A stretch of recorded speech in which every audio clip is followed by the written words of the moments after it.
mundeke ngende banna. Ekisibo kikutwalaganye tya seeka. Ekisibo kinyoola namwe bunyoola mufuse ekizibu. Osibulwadde abantu twali twakumanyira.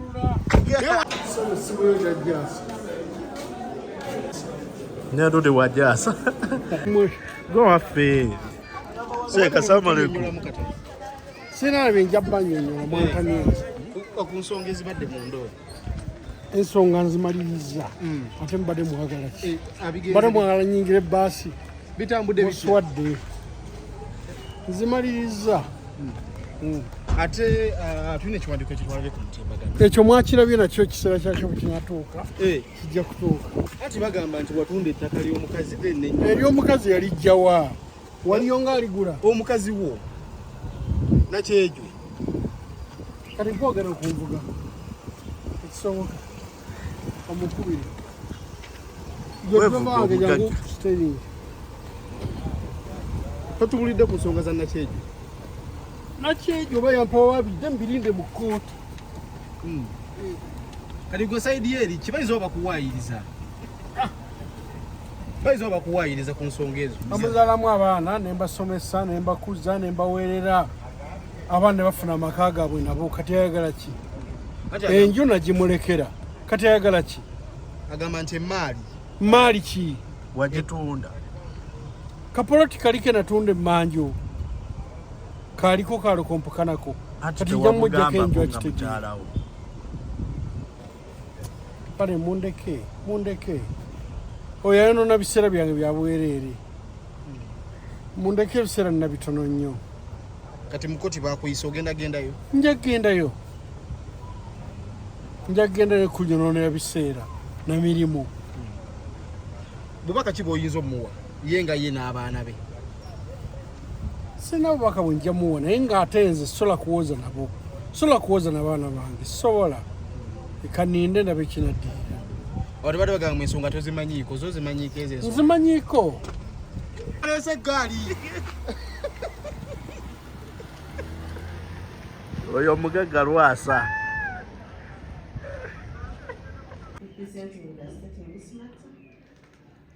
The accused is in court. The complainant is in court. Who is the complainant? Ani abumusango. Abagamita bandije mu court omwabira wali ni abumusango. Now we have two witnesses in court. Abajulizi babiri mu court. However, we wish to proceed with one, the complainant. Kubadde court yasaba genda maaso n'omu ey'abumusango. I pray that court is pleased to allow us to proceed with the hearing. Saba court ebakkiriza genda maaso n'okuwulira omusango. Are you ready to proceed? Mwetegefu ogenda maaso n'okuwulira omusango omweyo.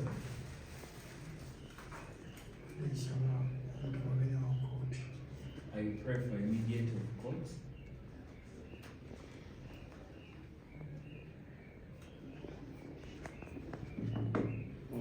What do you mean? You want to have the matter settled? Ayagala omusango mukutuuse muteeseganye.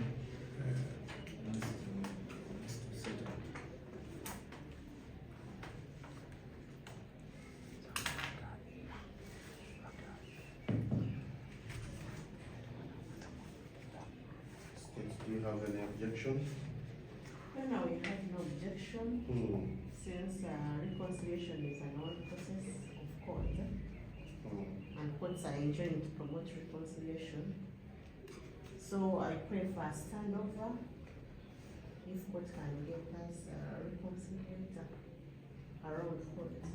Mweba gavumenti akinaako obuzibu kubanga enteeseganya akkirizibwa mu mateeka n'olwekyo asaba omusango tusooke guyimiriremu katono tusooke tufune agenda obatabaganya.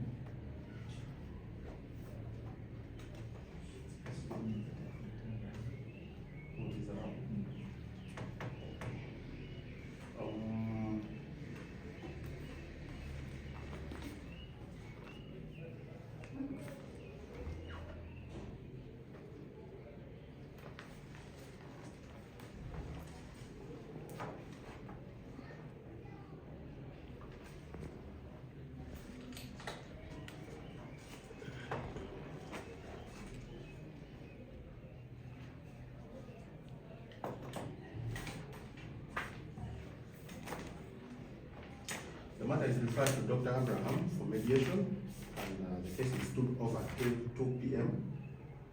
for mention. Omusango gusindikiddwa omutabaganya wa kkooti amanyiddwako nga Dr. Abraham. Omusango guyigiziddwa paka ssaawa 8 okusobola okuwulira ebyo bivudde ebinaaba bisoose okuva eri omutabaganya wa kkooti. You will report here at 2. We inform court about the outcome of the mediation, whether it is successful or not successful.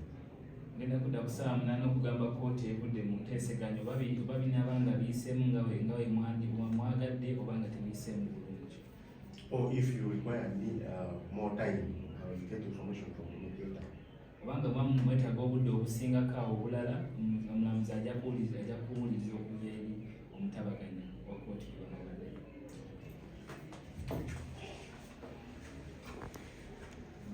So if you direct them,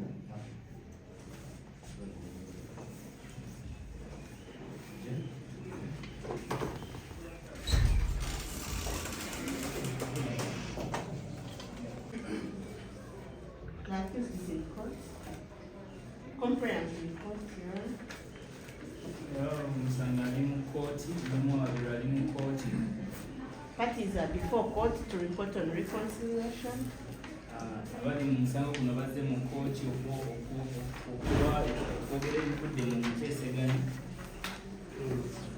Your Honor, I've been given a copy of the reconciliation agreement. Omwavu wa gavumenti aweereddwa kopi y'enteeseganya yaabwe, endagaano y'enteeseganya. Which is the effect that they've agreed that the complainant, the original sum of 21 million has been reduced 16 million with the consent of the complainant. Bakkiriza nti miliyoni ezabadde abirimu zisiddwa paka 2016 era ng'eyawa omusango akkiriziganyiza naye as part of the reconciliation process. Ng'ekimu ku mitendera egy'okuteeseganya. And they've agreed that this money, 6 million, will be paid in 4 installments. Era ng'agamba nti zino sente zijja sasulamu za mirundi 4. Whereby the first installment will be deposited. The first installment of 1 million shall be deposited in court on 15th March 2026. Era ng'esooka zijja kusasulwa mu kkooti nga 15 mwezi March. 15th March. Nga 15 mwezi guno 2026. That's on Monday. It's Monday 15th. Monday is 16th. I think they made an error. Should be 16th, Your Honor. Nga 16 mwezi guno 2026 zisooka zijja basasulwako. And the following installments of 5 million each shall be paid on 26th March. Era nga n'endala zijja kusasulwa nga 26 omwezi guno. 27th April. Nga 27 omwezi ogwokuna. And the final installment will be on 27th May 2026. Era ng'esembayo zijja kusasulwa nga 27 omwezi ogwa May 2026. Final is 27th May 2026.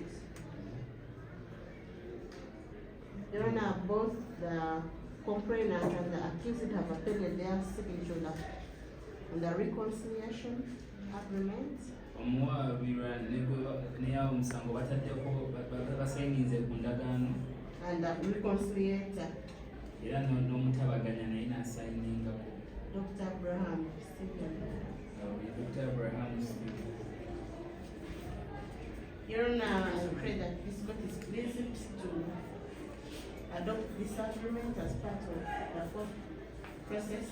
Asaba kkooti eno etwale endagaano eno ezikkiriziganya eno ng'ekimu ku mitendera gya kkooti. And endorses on it, Your Honor. However, we pray that this case, the criminal case, is mentioned until the 27th of May 2026 when the final payment will be made before the scenario of court. naye asaba omusango guno gusigale nga guli mu kooti paka nga 27 omwezi ogwa May nga sente zino zijja okuba nga zisasuddwa zonna. So we pray for the mentions to keep on ongoing. Asaba omusango guno gusigale nga gujja mu kooti paka ennaku z'omwezi ezo sente nga zimaze okusasulwa zonna. We so pray. Nsaba omwalo wa gavumenti. Yes, Mr. Lawson, is that the position? Ekyo kimwateesezzaako kyekyo. Yes.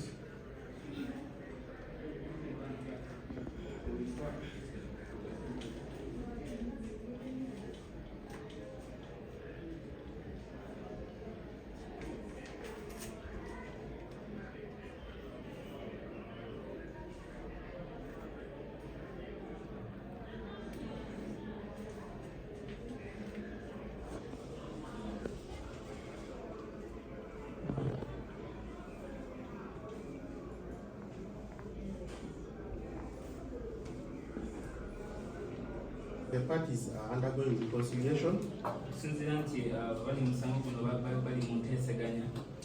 This case shall be adjourned to 27th of May 2026 Omusango guno gujja kwongerwayo paka nga 27 omwezi ogwokutaano 2026 for mention pending the fulfillment of the terms of the agreement. okusomera okusinziira ku kutuukiriziganya ku biki ebyategeseddwako mu ndagaano. So you return back to this court on 27th of May. Ajja kudda mu kooti nga 27 omwezi ogwokutaano. And hopefully, yes? Before you take note of the matter, Yes. we would request that in April there should be a mention date to ensure that he's complying with the terms of this reconciliation. The mention date to be in April. Yes. Gavumenti asaba olunaku mu mwezi ogujja sobola kooti esobola okakasa oba agoberera mwezi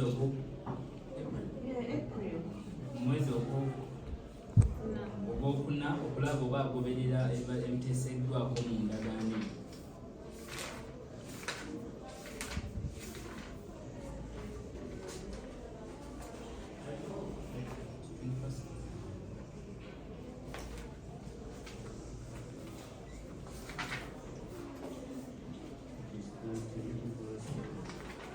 Maybe when they are finished the payment of that installment of What was 27th?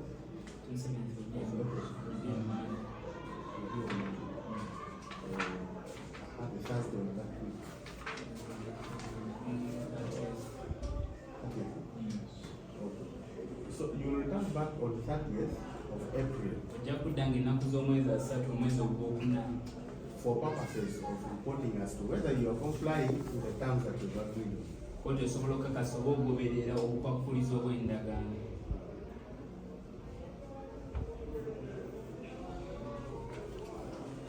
much obliged.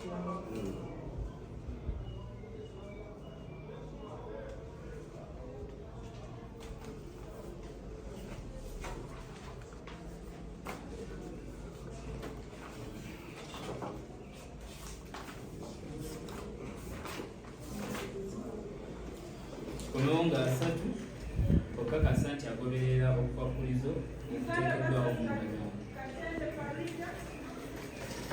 Amanya amanya Basajja Robert omwami olwasa ambonyabonyeza nnyo ebbanga ddene anfiiriza emirimu akola biki naye leero tulinako we tutuuse mu nzikiriziganya okujjako singa kinaaba kiganye aba ayingira buyingizi komera kuba nange kennyini mbonyebonye nnyo ne lwasa oyo era zze ng'alinga omuntu n'atuuka okusaba kooti tusobole otula mu nzikiriziganya alabe engeri gyansasulamu era n'asalawo n'agamba agenda kusobola okusasula ssente zino mu bitundutundu emirundi 3 ne kooti n'ekikkiriza nange n'ekikkiriza kubanga nina emirimu mingi ginfaako naye singa anaaba nga tatuukiriza kikyayogera buyinza buli mu kooti kuba gyakoledde endagaano sinze singa kinaaba kiganye kooti yeyina okufuna ekipapula ekimukwata kuba kati nze sikyalina kyemunoonyaako nze mmanja kooti kuba esazeewo okukkiriza nti akola ki asasule mu bitundutundu nange nenzikiriza kitegeeza be balina obuyinza era nange bwe mukoze ki mbakwasizza obuyinza obwo babutambuze nsobole nange okukola byenkola kuba mba nina okugenda mirimo gyange aye ne bakuwa ennaku za kooti ensonga lwaki nsazeewo ne nga akantule ku nzikiriziganya naye bwabanga naye akisazeewo ndabike nga ndeka okwera nga neewubabuba mu makooti kuba nange mpulira nga bintamye. Tuwulidde ku miliyoni 23 z'ogamba z'omubanja kooti ateesa ezisaze paka ku miliyoni 16. Sente ezo okutuuka okuzisala nzisaze olw'okuba nti Lwasa atuuse watuuka n'agamba nti sente sijja kuzisobola biki ne ngama nze okwerega ne mubuuza ogenda sobola mmeka zotaba kuddamu kunsumbuwa osobole okuzisasula ndeke kuddamu kwerega nawe naye singa ziba ziganye zino okuzimpa aba alina okumpa sente ziri zonna kubanga kino tukikozerwa kuba nti nze neeta nkoyo okwewuba mu kooti naye singa ziba ziganye sente ziri zonna aba alina osasula omulundi gumu kuba azimanyira nga mpandiikire. Kati agenda kuba kusasula mu ngeri ki? Agenda kuba azikuteera ku ssimu aziwagwe direct oba azireeta ku kooti? Sente bamulaze waalina oziteeka mu kooti talina zinkwasa nze nga nze alina zireeta mu kooti kooti erina okunkubira nze okunona sente ezo so nze sirina kukwata sente ezo mu ngalo. Abukyanga bbanga liyite kooti yasooka wano ne bamuleetera ku mpingo takuwaako wadde 10. Tampangako wadde n'10 ate nze buli wennyingira nga bw'omanyi ebya kooti bw'ogenda mu kooti n'ogenda noziba sente bw'ogenda noziba sente yensonga lwaki olaba nti nze mpulira nga nange mbikooye bw'aleese ekyenzirikiziganya nga akkiriza okutuula tuteese n'ensalawo ne nga tuteese kubanga nange nkooye okuzunga. Poliisi jjukira buli budde baba bakugamba mweyongereyo ng'ennaku z'omwezi bwe ziti mujje ng'ennaku z'omwezi bwe ziti tewali kyemutuukako. Tukuwuliddeko nga weemulugunya nti Lwasa wafunamu ku ssente ate adda mu kwesanyusa n'ebimaama naggulamu bya bugagga bye. Ebyo ebintu abikola olw'emyerago naye n'atajjukira nti mabega alinayo ebizibu kuba kati essaawa za leero kati yo yaleese jiipu ayinza n'okuba bagamba kuba nawulidde nti yagisasuddeko miliyoni 2 ze yawaddeyo naye onoogenda okuwulira nti eyo nayo bagitutte teefe ate abalina amabanja g'abanjibwa tasobodde tufaako kuga nti omusajja ono kamuwa obusente bwe bambi okitegeera ku ssaawa ya leero mubuuziza n'omubuuza naye nfunye n'ekibuuzo ekimubuuza nemubuuza Lwasa wagenda mu ddiini y'ekisaamu kituufu wasiramuka oba nedda n'agamba nze n'enjala mpulira ennuma kati ngenda kulya mmere wali mu woteeri ne mubuuza kati ndowooza olaba obuyaye bwo eddiini oginoonyaamu ki gyesonyiwe kitegeera. Toga Lwasa tasiiba ng'ataggunze kanzu ku ssaawa ya leero akulaze nti agenza ajjeko entalabuusi wali ali mu mmere ali mu kulya kakati olwo yasiibawa kooti oluwumuddemu nagenda ali emmere atandikiddewo suwaniza mmere wali kati oyo aba asiibye.